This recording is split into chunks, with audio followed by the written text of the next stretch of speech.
at the forefront of politics. Our enemy is Trump. He is the enemy. We gotta unite. If we're not a united party, we lose to Trump. On the front lines of activism. There's certain fights, if we don't engage, they win. This is a fundamental question of who we are. And delivering your daily dose of comedy. Donald Trump, when he had his physical, they had his blood pressure, and mine is higher than his. Oh. And the irony is mine is higher because of him. From the blue wave. We flipped. Enough seats to take control of the House. We control the House. To 2020 and beyond. This is the Dean Obeidallah Show on Sirius XM Progress, Channel 127. And welcome to the Dean Obeidallah Show. We're live Thursday, June 27th. I'm Dean Obeidallah, hoping to be your MBFF. And last night was the first debate. Tonight's debate number 2. We're going to talk about it. I want to hear your views. We'll play some clips. But first, our friend Michelangelo Signorelli is still live for us in Miami, in the spin room. Michael, how are you? Hi, Dean. How you doing? I'm doing fine, my friend. I'm so excited to hear about how it went on. But by the way, Michael, we actually have exclusive audio. We got a Beto O'Rourke after the debate. He was a little punchy. You know, he got a tough beating. And here he is. A little quick clip of Beto. You went the distance. You went the 15 rounds. How do you feel? All right, what are you thinking about when that buzzer sounds for that line? What do you think about when the 15th round when you're coming out? Rocky. That's it. He was so punchy. His wife's name is Amy. He's yelling Adrian. He had no idea what was going on. He's like, Adrian. It was bloody on TV. I'm not sure in person. So first of all, before we talk about what you observed, I'm really curious, sincerely, in the spin room and the setup, where is it in relation to the actual stage? Are you in the same venue? Right. So we're actually not seeing it in person. We're seeing exactly what you're seeing because you're watching on TV together collectively? That's right. The debate itself, the debates themselves are we're in downtown Miami, and they're in a concert hall across the street. Oh. And this is an entire arts complex, and we're in the Opera House that is across the street. And the Opera House has been transformed into this media room. So the stage of the Opera House is the spin room, and it's literally like cleared in the middle. It almost looks like a dance floor, and then all of the media are all around it. And CNN and MSNBC have their setups for TV in a couple of corners, but the rest of it is a lot of newspapers, local publications, online publications, international. I mean, it's a lot of small media outlets, a lot of big ones, just from all over the place. And then in the actual seats of the Opera House are even more media who don't have a credential to sort of, come onto the spin room floor at this point. So they will be able to, because right now this is Radio Row, but they will be able to probably come onto the spin room floor when the actual candidates come out. And I've done this before, for a few elections, and at least from what I remember, candidates very rarely come out after the debate. They send surrogates. Even Bernie and Hillary, sent out surrogates who are usually members of Congress and others. I think because this is so early on and there are so few politicians who have endorsed, and I think also that because there are so many candidates and all you had to have was one candidate who's a 1%er say, I'm going out, right? Right. Everybody decided to go out. So I was really pleasantly surprised last night when they all came out. And it's a scene that, honestly, for our listeners across the country, I mean, it's very hard to describe. It is a feeding frenzy when a candidate comes out. It's a packs of media people with cameras and booms and mics and just every kind of thing you could imagine, and recorders and everything, and they just stick those mics in their faces. And what's great about it, and if you listen to some of the coverage last night, you'll know we can just kind of stick the mic into the group and listen in to what they're saying, and then you can jump in and ask questions, and you get a sense of these candidates and how comfortable they are in that kind of a situation. And I don't know how much that tells us about how they would be president, but you do get a sense of how comfortable they are and how much they're into doing this. And I mean, I have to say, Elizabeth Warren, she's amazing. She comes out, every one of them came out and they first did a Chris Matthews hit on MSNBC in the sort of setup TV area. She came out and just spoke to all the other reporters. Like, she came out and just came into the crowd first before she went and did that. So she was very different from the rest. And then when she was done with that, Dean, she came back out. She stayed in this spin room for an hour and a half. She held court in different corners. Like, it was like an oracle moving around the room. and she just wanted to answer great questions. And Cory Booker was similar in that way. Julian Castro was similar in that way. I saw you clipped. I retweeted your clip. You interviewed him. So what was it like grabbing these candidates to actually answer questions directly? Was it more there was a gaggle and you'd hold your mic out and ask a question? Or can you actually get to focus directly on you for a few minutes? Or is that just impossible in this feeding frenzy?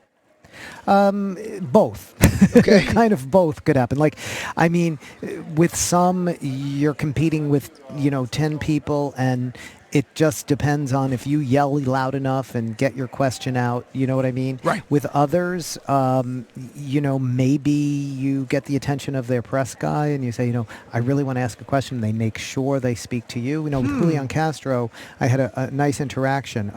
With Tim Ryan, I asked him a few questions. We actually got into a spirited discussion about his strategy to try to reach out to Trump voters, and it was a good discussion. So it just depends really on how I don't want to use the word aggressive, but if you have to be out there asking questions and throw your question out, and maybe talk to the press people who are around them. So tonight you have your one-on-one with Joe Biden and Bernie, I heard, together. Going to sit them both down. Well, we've heard Joe Biden is not going to come out tonight. What? Elitism, right? People are going to say that. I know that. They're going to say that. The campaign said he's not coming out. I mean, it's such an impromptu and, kind of spontaneous thing that's happening. Like, we have no idea when we're doing what we're going to get, right, if anybody's even going to talk to us. And you can imagine that if you're a candidate and you're a strategist, you don't know what you're going to get with these reporters. So it tells me that the Biden people are very worried about, about a lot of questions being asked, right, and, at the same time. And questions being asked. Mm-hmm. It's interesting that I have not seen the protect the candidate mode work really well for people. I'm not, I love political history and stuff. I'm talking about more modern day, just watching it firsthand, not from the sense of reading about it through history. But when the media has been when they try to keep their candidate away from the media, it doesn't seem to work well. And the ones who are comfortable with the media tend to do better. Look, Donald Trump is horrific, but this guy has no problem talking to the media whenever he wants, and he gets his message out directly and unfiltered. And we need more elite Democrats doing that. Yeah. Cory Booker and even de Blasio. I mean, he was holding court, and he was swamped with people. I mean, Delaney at certain points was like alone. Nobody was talking to him. Right. And de Blasio was swamped with people. But Amy Klobuchar, Dean, she came out after she did her on stage with Chris Matthews, and like she had like security, and like it was just clear that she was very uncomfortable with the entire situation and these people surrounding her. And she answered like one or two questions, and we literally got into a crush. I got into a crush where I was literally like, my face and her face were 5 inches away from each other, largely because of her security people who created this crush, because they were pushing people to clear the room for her so she could get out of there. She must have been in the spin room for 10 minutes and clearly she'll never go back. She winced, right? I mean, in my face. So, I mean, does that tell us something about these candidates and the difference between them and how they lead? I don't know, but it's interesting. So what was your take on the substance of the debate watching it? I really was impressed with Julian Castro. I've had him on my show. I've had him in studio. I was impressed when I had him on the show, but I wasn't quite sure he would be able to do what he did in the debate last night, because I think it's hard for anybody to do that, in a big field like that. And I think he really, as you said, with Beto O'Rourke, he just probably shocked the guy by He did. really, He looked stunned. We all saw that. And it's something he needed to do, because he's, Beto O'Rourke has set himself up as the guy who is from Texas and knows everything that needs to be done on immigration. And Julian Castro was saying, hey, wait a minute, I have better ideas. And I think if the goal was to show people you have better ideas and get attention, he did that. Yeah. I think that Cory Booker also did very well. I think Elizabeth Warren held her own. Nobody really touched her, and she didn't go after anybody because she really didn't need to.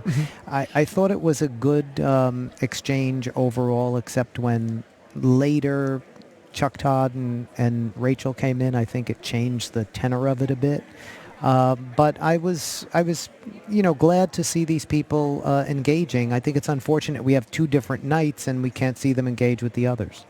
Well, over time, I think we will see the leaders, obviously, when we get to the debates. Well, whatever happened in July is going to happen. It's random. But then when you get to the third debate, or the debates where they have the cutoff, it's going to be just the leaders on stage in the future. And people will like it or not, but you're going to get to see someone in much more detail and articulate their visions in much more nuanced version. I mean, and though we did get a lot of substance, even though it was little bits here and there. And so, last thing, what do you expect to see tonight?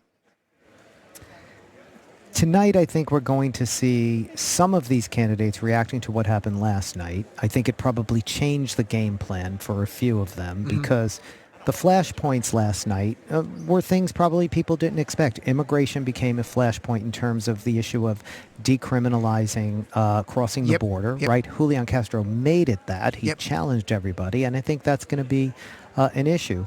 I think also healthcare and private insurance became quite a flashpoint, and I think that'll be an issue tonight. And I think Biden is really challenged right now with whether he does engage with everybody or makes as if he's in this race to just, go up against Donald Trump. I'm not sure which strategy he's going to go for, but I think there will be some sharp exchanges on the couple of issues I mentioned, and probably people going after Biden. The biggest question I'm going to ask all my guests tonight, and I want to ask you as well, and this is purely a prediction, so there's no right or wrong at this moment. You'll know in time. Do you think the debates, well, Julian Castro, clearly the media is reporting, all the reports is he did really well, and that there's no doubt about it. Beto didn't do well. Does it move him much in the polls? Does it move anyone that much from last night in the polls when we see the new polls come out in the next 3 or 4 days? It's so hard to know. I know, because there's no right or wrong. I mean, it's pure prediction. Yeah. What do you think in your heart? Does it make just more people know Julian Castro now that didn't know him, but still they liked if they liked Biden or Bernie or Senator Harris or Warren, they still like that person. They just like that guy's a good VP, or someone wasn't considering him and looked at him and go, oh, he's actually impressive, or just I never heard of the guy, interesting guy. I'm not going to vote for him, but I like the guy. I mean, that's the question. This all comes down. Does it move the polls? Does it change the game for them in any significant way? And we don't know the answer to that. And my hunch is that it doesn't. That it doesn't move. In the next poll, maybe Julian goes to 1 or 2 points up more. Maybe Beto slides a point. But in the big picture, I don't see it yet moving that much. Maybe tonight will be a different debate. I think it will move. I couldn't tell you how much, though, because that would depend on how many people saw the debates, how many people saw the media coverage around the debates. 15 million. 15 million watched it, and 9 million live streamed. I had Tom Perez on my show yesterday, and he was saying this is a record in terms of interest for credentials and everything else for media for any debates in history. So there's a lot of attention. I think it will move. I don't know how much it will move, but it will move the needle. I think a lot of people were waiting. The largest group of people are people who don't have a candidate, right? So I think the needle will move on those people. And some of the people who were on the stage who were polling low, I think they probably will go lower. Right. If you throw some of those in, you'll see those added up to some of the others. Tonight, I think, will be really telling. Is Biden and Bernie, to an extent, right? Are they going to be able to maintain their leads? Well, I also enjoyed, and I'll play clips later of them speaking Spanish. And one day, if I'm ever on that stage, I'm going to open in Arabic, like Marhaba, Ana Dino Bidala, Abui Filistini, and other things in Arabic. I'll be like, Ana Baheb el Jaj, which means I love chicken, things like that, because I want to share because one day maybe there'll be a time when a candidate can go on stage and speak an Arabic word, and they're not doing it to demonize Arabs or Muslims. It's a dream I have of mine. But I also love the fact they embraced, especially Julian Castro, embraced his heritage and talked about being Spanish by communicating in Spanish directly. And Beto, I've been at 2 fundraisers at Beto's. One before he was even famous in New York with 30 people in a room. He did that same thing, half English, half Spanish, the 30 people in a room. And it was a year. This was not when he was running this time. It was running for the Senate. And he was polling way behind Ted Cruz. That's just his way. So if some people thought it was fake by Beto, it wasn't. That's really what Beto does. He does this split of English and Spanish all the time. Yeah, and I was talking to Danielle Moody Mills about how it was playing in the room because she was sitting in the room. That's going to come on my show and talk about that later. Don't give it away. Yeah, Don't tell me. She will tell you. But I would just say this. Some things that are natural seem stilted on a debate stage. De Blasio, for example, as well, talking about his black son, to a lot of people nationally who don't really know any of that. It might have played differently. So it plays differently when you're on that stage. And I just want to point out, Julian Castro never actually spoke Spanish. He just pronounced any Spanish word or name properly, right? There was one line he said. He didn't actually speak Spanish. He just said, "My name is Julian," because I have the clip where he just literally said, like, "My name is Julian Castro," or he said, "My name," blah blah, like that, and he said, "The fact that I can say that line like that." It was. You're right. He didn't. He just said all the words like so cool. Like he wasn't trying to be cool, but every word he said with this that was Spanish, he said it with a true pronunciation. Like when Jorge Olivares is on, Jorge talks, like when Jorge comes on the show and does it, I'm like, that is too cool. I'm like, how do you do that? He's like, well, I speak Spanish. So he knows the right way of pronouncing the words. And all right, Michael, I look forward and I got in the room here and I could see all the calls and half of them are about Danielle. So I look forward to having her on my show to figure out what she did to piss off half the people who were calling. Danielle's very opinionated. No, I love that. I want to ask Bernie and Biden and lots of other stuff. Well, the real upset is what happened in the House just a short time ago, and you're busy doing your thing. You may or may not have seen it. But the Speaker Pelosi, and I understand why, don't get me wrong, folks, we'll talk about it later in the show, she gave in and is now passing the Senate version of the $4.5 billion funding for the border. And what happened here, this is not a situation where Speaker Pelosi had much of a choice. The Blue Dog Democrats told her, we're not going to support your bill. And she was left with a situation where they might not have enough votes to pass it. So she pulled it. And it's very upsetting. So AOC and Rashida with Joe Sudbay, right? But a lot were of there them then enough votes to pass the other bill? Why are there not votes? Because all the Republicans are joining. The Republicans are joining, and the moderate Democrats are joining. And she made an impassioned plea in a letter, not publicly yet, about it. But it's again, this one is slightly more defensible than not doing impeachment, because if you look at the nuance, as progressives we do that, you look at everything going on. She called Vice President Pence and tried to get some commitments there verbally about what they'll do with the money. But her big thing was, if we don't do these kids that you see who are breaking your heart, those images and the idea of what they're going through, they will have no money. And Trump has used these kids as a prop, as a pawn. It's despicable and vile. I've been covering it for 3 nights. I mean, I'm heartbroken by it, and I have to fight tears half the time I'm talking about it on the show. Mm-hmm. And so she did that. I just don't believe giving him the money is to be in. Right. I don't believe giving him the money is going to get to those kids, because there's no mandatory requirements that the kids get the money, that they have to conform with certain standards in dealing with these children. So to me, giving this money to Trump, he can repurpose it tomorrow and build a wall with it. That's the problem. Yep. Or use it for mass deportations, which he's going to do because ICE is getting some of this money. There's no doubt about that. So you have AOC, Congressman Jayapal, Rashida Tlaib, Ilhan Omar, and other progressives very, very, very, very upset tonight. Very upset. So the split in our parties. And as well they should be. This is a terrible situation to be in, having to give money to Trump for immigration, but it going to his brutal policies. Yep. So that's really it. And well, not Michael, knowing my about friend, voting kids. thanks for staying on. And by the way, again, to remind everyone tonight, 9 to 11, you can turn to channel 118, which is MSNBC on SiriusXM, or watch it. Then come back at 11 p.m. Eastern Time. Mike will be here. Jorge Olivares will be here back in studio, and he'll take you live to the spin room. I mean, last night was remarkable.